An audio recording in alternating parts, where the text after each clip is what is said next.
స్వామీజీ ద్వారా బాలు గురించి గుండె పగిలే నిజం తెలుసుకుని మనోజ్ని బయటకు గెంటేసిన ప్రభావతి. ఇంతకు ఏం జరిగింది? అసలు స్వామీజీ ద్వారా బాలు గురించి గుండె పగిలే నిజం ప్రభావతి ఏం తెలుసుకుంది? మనోజ్ని ప్రభావతి బయటకు గెంటేయడమేంటి? అసలు స్వామీజీ దగ్గరికి ప్రభావతి ఎందుకు వెళ్ళింది? ఇదంతా కూడా వీడియోలో చూసి తెలుసుకునేద్దాం. మొత్తం మీరు చూసుకున్నట్లయితే ప్రభావతి కామాక్షితో కలిసి ఎలా అయినా సరే తన డ్యాన్స్ స్కూల్ని అభివృద్ధి చేయాలి, తను కూడా డబ్బు సంపాదించాలి, ఖాళీగా ఇంట్లో కూర్చుంటున్నాను అని చెప్పి అందరూ హేళన చేసినట్టు మాట్లాడుతున్నారు అని చెప్పి కామాక్షి దగ్గరికి వెళ్ళి ప్రభావతి మాట్లాడుతూ ఉంటుంది. మాట్లాడుతూ ఉండేసరికి ఏమైంది వదినా, ఈ మధ్యనే కదా నీ ఆరోగ్యం కుదుట పడింది, మళ్ళీ ఎందుకు? మొన్న మధ్యన డ్యాన్స్ వేస్తూ నడుం విరిగి పైనుంచి పడి ఏదో జరిగింది, మళ్ళీ మీనా సెట్ చేసిందనుకో, ఎందుకు నీకు ఇవన్నీ నీ వయసులో అవసరమా అని చెప్పనేసరికి, ఏంటి కామాక్షి అలా అంటావు, నాకు మాత్రం ఏమంత పెద్ద వయసు అయిపోయిందని? నువ్వు ఎలా అనడం నాకేమీ నచ్చలేదు. నేను చేస్తుంటే మీ ఇంట్లో డ్యాన్స్ స్కూల్ పెట్టడం నీకేమన్నా ఇబ్బందిగా ఉందా ఏంటి అని చెప్పనేసరికి, చాలే వదిన, చాలా బాగా మాట్లాడుతున్నావు, డ్యాన్స్ స్కూల్ పెట్టుకోమని చెప్పిందే నేను, మరి అలాంటిది అలా మాట్లాడతావేంటి అని చెప్పనగానే, మరి ఏంటి కామాక్షి, నన్ను ఎంకరేజ్ చేసేది నువ్వు, నేను ఏం చెప్పినా వినేది నువ్వు కూడా ఇలాగే మాట్లాడితే నేను ఎవరికి చెప్పుకోవాలి, ఏమని చెప్పుకోవాలి అని చెప్పి ఇంకా కామాక్షి కాస్త అంటుంది. కామాక్షితో కాస్త ప్రభావతి అనేసరికి, సర్లే ఇప్పుడు ఏంటి అని చెప్పనగానే, అదే నాది డ్యాన్స్ స్కూల్ అభివృద్ధి చెందాలి అంటే ఏం చేయాలో అర్థం కావట్లేదు అని చెప్పనేసరికి, ఏముంది, ఒక నెల ఫ్రీగా స్టూడెంట్స్కి అది డ్యాన్స్ నేర్పిస్తే సరిపోతుంది అని చెప్పాను. కానీ ఫ్రీగా స్కూల్ డ్యాన్స్ నేర్పించడం ఏంటి అనగానే, తప్పదు వదిన, ఒక్కొక్కసారి తప్పదు అంతే, నువ్వు అలా అనుకుని బోర్డు ఫిక్స్ చెయ్యి, ఖచ్చితంగా పిల్లలు జాయిన్ అవుతారు అని చెప్పి ఇంకా ప్రభావతి కామాక్షి ఇద్దరు అనుకుని సేమ్ అలాగే రాసేసరికి ఫస్ట్ రోజు 2 పిల్లలు వస్తారు, తర్వాత రోజు మరొకరిద్దరు సుమారు అలా 10 మందికి డ్యాన్స్ నేర్పించడం స్టార్ట్ చేస్తుంది. ఈ బిజీ లైఫ్లో మనోజ్ని సరిగ్గా పట్టించుకోదు.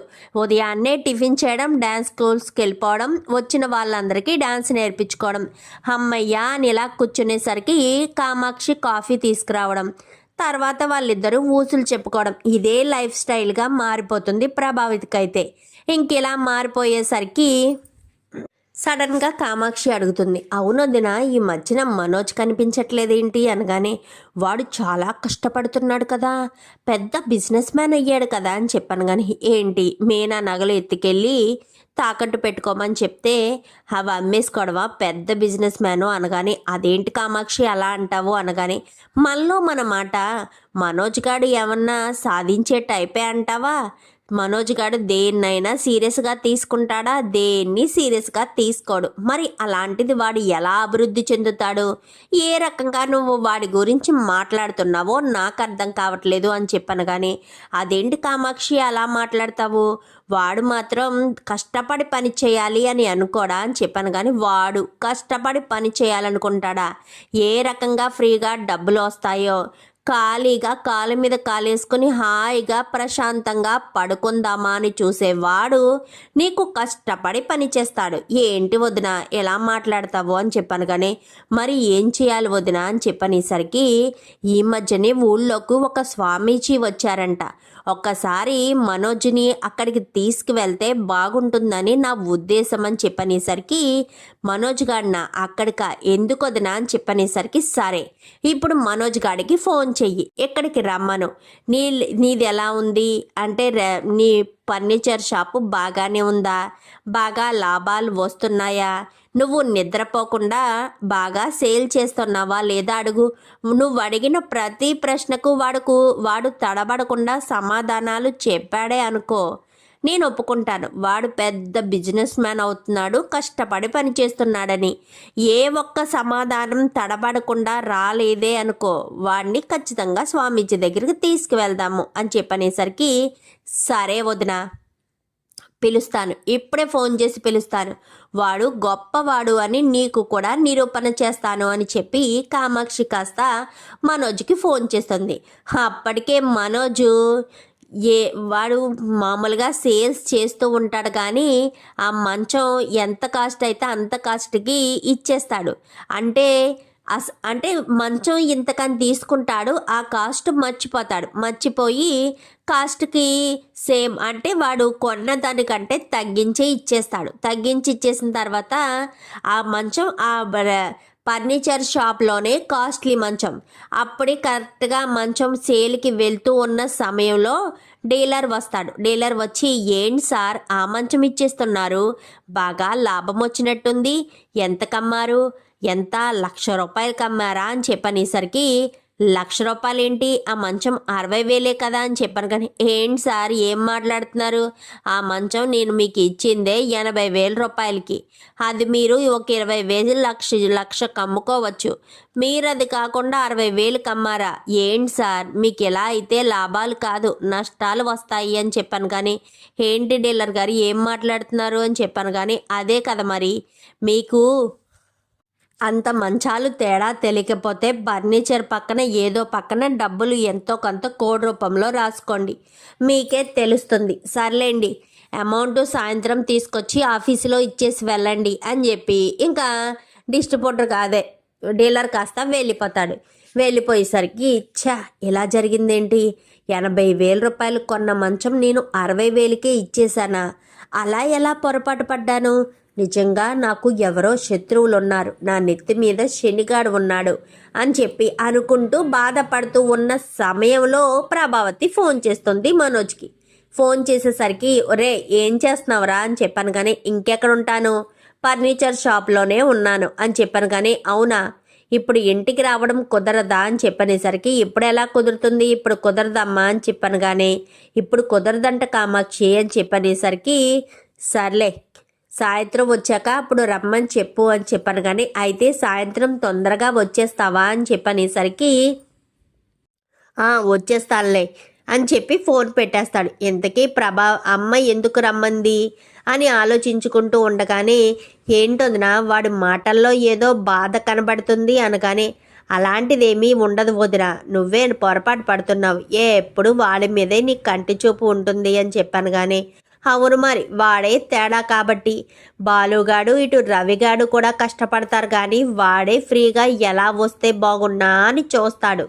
లాభాలు తక్కువ కష్టపడాలి, ఎక్కువ లాభాలు రావాలి కదా వాడికి అని చెప్పి మాట్లాడుకుంటూ ఉండగానే, సర్లే వదిన, ఇంకా నేను సాయంత్రం స్టూడెంట్స్ రారు కదా, ఉదయం వచ్చేసారు కదా, ఈరోజు సెలవు కాబట్టి ఇంకా నేను ఇంటికి వెళ్తాను అనగానే, ఎందుకు మీనా మీద అరవడానక, నువ్వు నోరు అందుకే కదా తెరుస్తావు అని చెప్పాను. కానీ మనలో మన మాట, నేను అంత గయ్యాలి నా వదిన అని చెప్పనేసరికి, నీ గయ్యాలితనం నీకు తెలియడం లేదా, చిన్నదేదైనా మీనా తప్పు చెయ్యకపోయినా సరే మీనా మీదే విరుచుకుపడతావు, మీనా కాబట్టి భరిస్తుంది. కానీ అదే శృతి కానీ రోహిణి కానీ అంతెందుకు, నేనే అయినా సరే నీతో ఒక్క మాట కూడా పడను, మొగుడు వద్దు కాపరం వద్దు అని చెప్పి చక్కగా వెళ్ళి పుట్టింట్లో కూర్చుని ఉంటాను, మొగుడికి నా అవసరం ఉంటే ఖచ్చితంగా పుట్టింటికి తెప్పించుకుంటాను అని చెప్పి మాట్లాడేసరికి, అంటే నువ్వు ఈ ఆలోచనలు మీనాకు చెప్తావా ఏంటి అనగానే,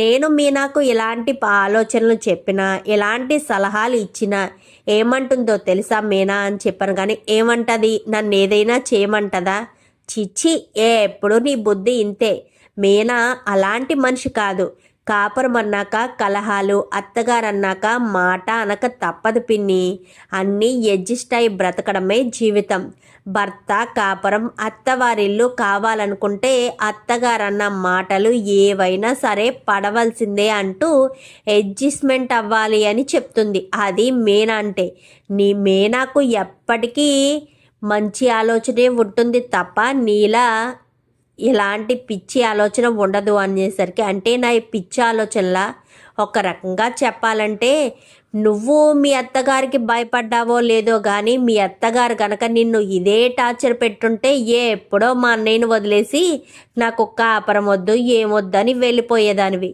కానీ మీనాను ఎప్పుడు అంటూనే ఉంటావు వదినా, ఏ మీనా నీకు కట్నం ఇచ్చి రాలేదా? ఏ శృతి కట్నం ఇచ్చొచ్చిందా? రోహిణి కట్నం ఇచ్చొచ్చిందా? మీనాయే ఆడబడుచు కట్నం 1,00,000 నీకు కొడుకుకి బట్టలు తీసుకోవడానికి 1,00,000 2,00,000 రూపాయలు తీసుకున్నావు మీనా వాళ్ళ దగ్గర. పాపం పూలమ్ముతూనే ఆ బాకీ ఇంకా కట్టుకుంటూనే ఉండుంటారు అని చెప్పనేసరికి వాళ్ళ మీద నీకు బాగా జాలి కలుగుతుంది అని చెప్పి ఇద్దరు మాట్లాడుకుంటారు. సర్లే రేపొద్దుట మనోజ్ వచ్చాక రమ్మని చెప్పు, సాయంత్రం వాడు వచ్చేసరికి అలసిపోయి వస్తాడు అనగానే సరే అని మరుసటి రోజు ఉదయాన్నే ప్రభావతి మనోజ్ని తీసుకుని కామాక్షి దగ్గరికి వెళ్తుంది. ఒరే నీకు ఇది ఒక పరీక్ష లాంటిదేరా అని చెప్పనేసరికి ఏంటత్తా అది అని చెప్పనగానే నీ వ్యాపారం ఇప్పుడు బాగుందా? నువ్వు సంతోషంగా ఉన్నావా? నీ సీట్లో నువ్వు నిద్రపోకుండా చక్కగా ఫర్నిచర్ సేల్ చేసుకుంటున్నావా? ఈ 3 ప్రశ్నలకి సమాధానాలు చెప్పరా అని చెప్పనేసరికి నీళ్లు నములుతూ ఉంటాడు. చెప్పానా వదిన, వాడు వ్యాపారమో బాగోదు, వాడు చక్కగాను చేసుకోడు, ఆ ఓనర్ సీట్లో నిద్రపోకుండా కూడా ఉంటాడు. కరెక్ట్గా చెప్పాను రే అని చెప్పాను. కానీ అవునత్తా, నిన్ననే 20,000 నష్టపోయాను, లాభం సంగతి అలా ఉంచు, నష్టమే కలిగింది అనగాని మళ్ళీ ఏం చేసి వచ్చావరా అని చెప్పనేసరికి ఏమో అమ్మా, 80,000 కొన్నాను మంచం, అది 1,00,000 రూపాయలకైనా అమ్ముకోవచ్చు, కానీ 60,000కే వాడికి అమ్మేశాను. కరెక్ట్గా అదే సమయానికి డీలర్ వచ్చి ఆ మంచం 80,000కు నా దగ్గర తీసుకున్నారు అని చెప్పాడు. నేనేమో వాళ్ళకి 60,000కే ఇచ్చేశాను. 20,000 నష్టం అని చెప్పాను. కానీ నేను చెప్పానా వదిన, వాడెవడు? నీ కొడుకు, నీ బుద్ధుల కొడుకు.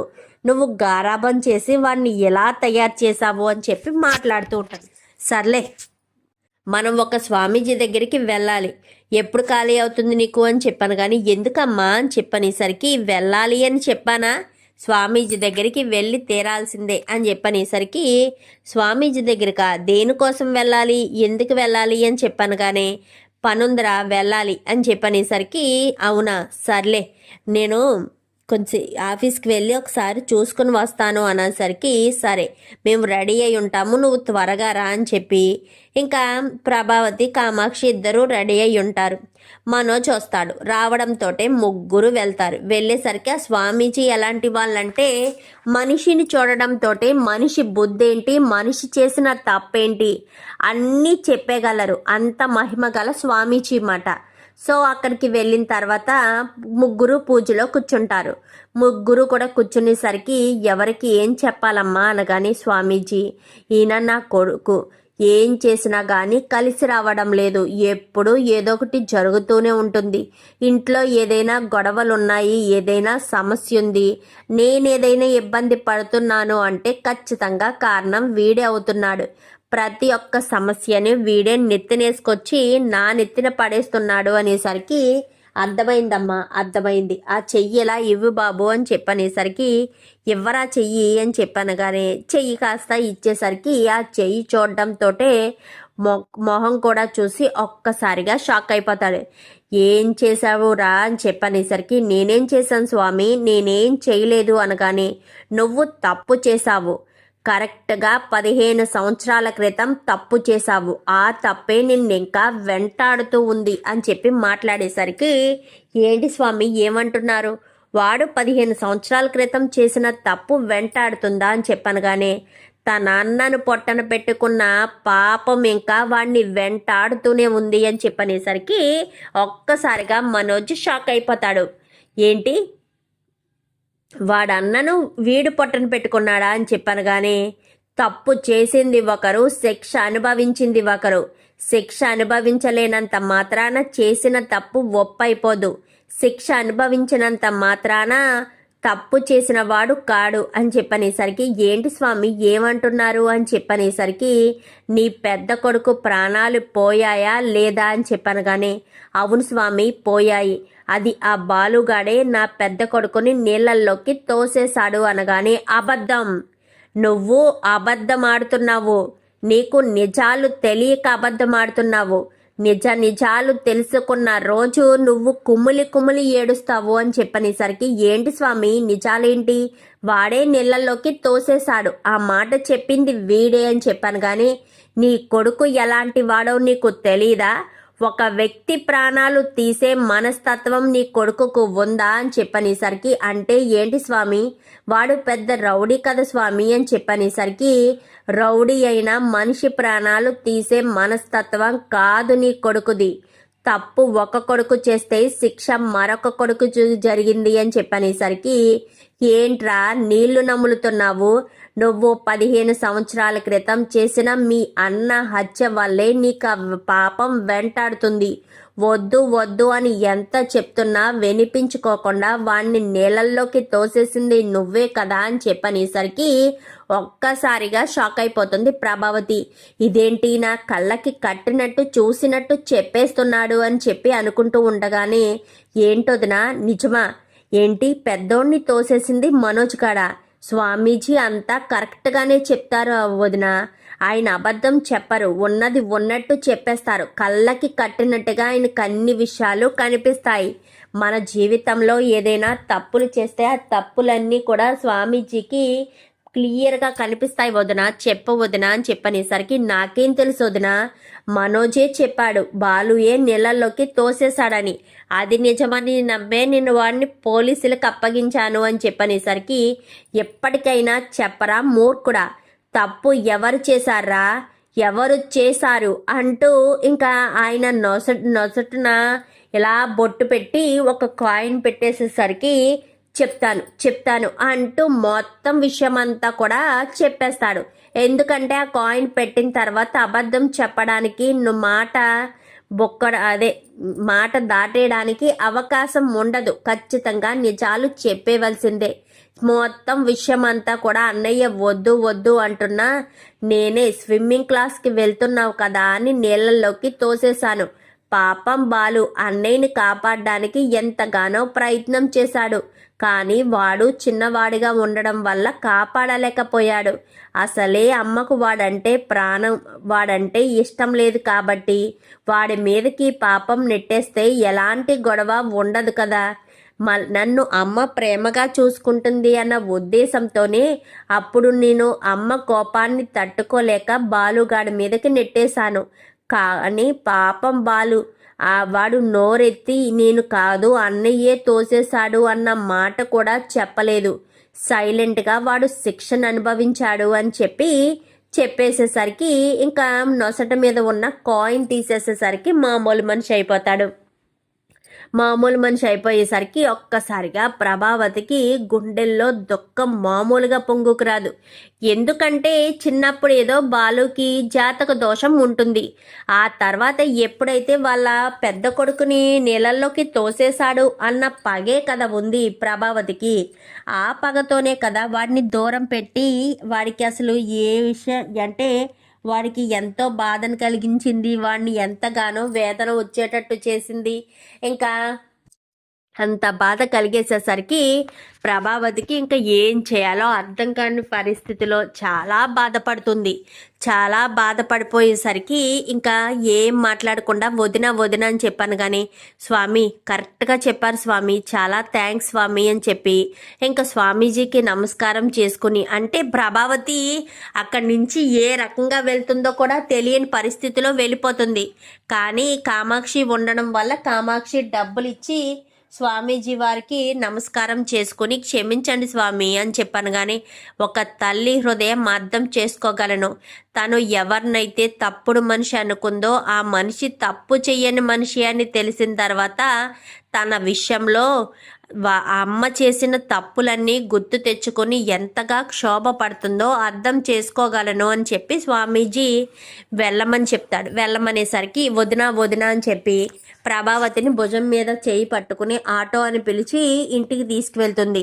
ఇంటికి తీసుకువెళ్ళి ఇంటిలో అలాగే కూర్చోబెడుతుంది. ఒక మరబొమ్మను తిప్పినట్టుగా కామాక్షి ఇంటికి తీసుకెళ్ళి కూర్చోబెట్టేసరికి, ఏమైంది పిన్ని అని చెప్పనేసరికి, ఏమైంది కామాక్షి, ప్రభావతి అలా ఉందేంటి, పైగా తను దేని గురించో చాలా దుఃఖం అనుభవిస్తున్నట్టుంది అనగానే, అవును అన్నయ్య, ప్రభావతికి 15 సంవత్సరాల క్రితం జరిగిన ఒక తప్పు గురించి తెలిసిందన్నయ్య అని చెప్పనేసరికి, ఏంటి కామాక్షి ఏమంటున్నావు, అసలు మీరు ఎక్కడికి వెళ్ళారు అని చెప్పనగానే, మనోజ్కి సరిగ్గా ఫర్నిచర్ షాప్లో లాభాలు రావట్లేదని అసలు ఏంటో తెలుసుకుందామని ప్రభావతి వదిన మనోజ్ని నన్ను తీసుకుని అక్కడికి వెళ్ళాము.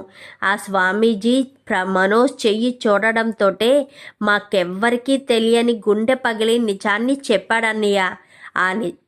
ఆ నిజం విన్నప్పటి నుంచి వదిన ఎలా అయిపోయింది అని చెప్పనేసరికి ఏంటా నిజం అని చెప్పాను. కానీ నీ పెద్ద కొడుకుని పొట్టన పెట్టుకుంది ఎవరో కాదు, మనోజ్ అన్న విషయాన్ని బయట పెట్టాడు అనేసరికి ఏంటి కామాక్షి ఏమంటున్నావు? పెద్దోడిని చంపింది మనోజ్ అన్న విషయం బయట పడిపోయిందా అని చెప్పాను. కానీ ఏంటన్నయ్య అలా అంటున్నావు? మరి నీకు ముందే ఈ విషయం తెలుసా అనగానే ఆ విషయం జరిగినప్పుడే నాకు తెలుసు.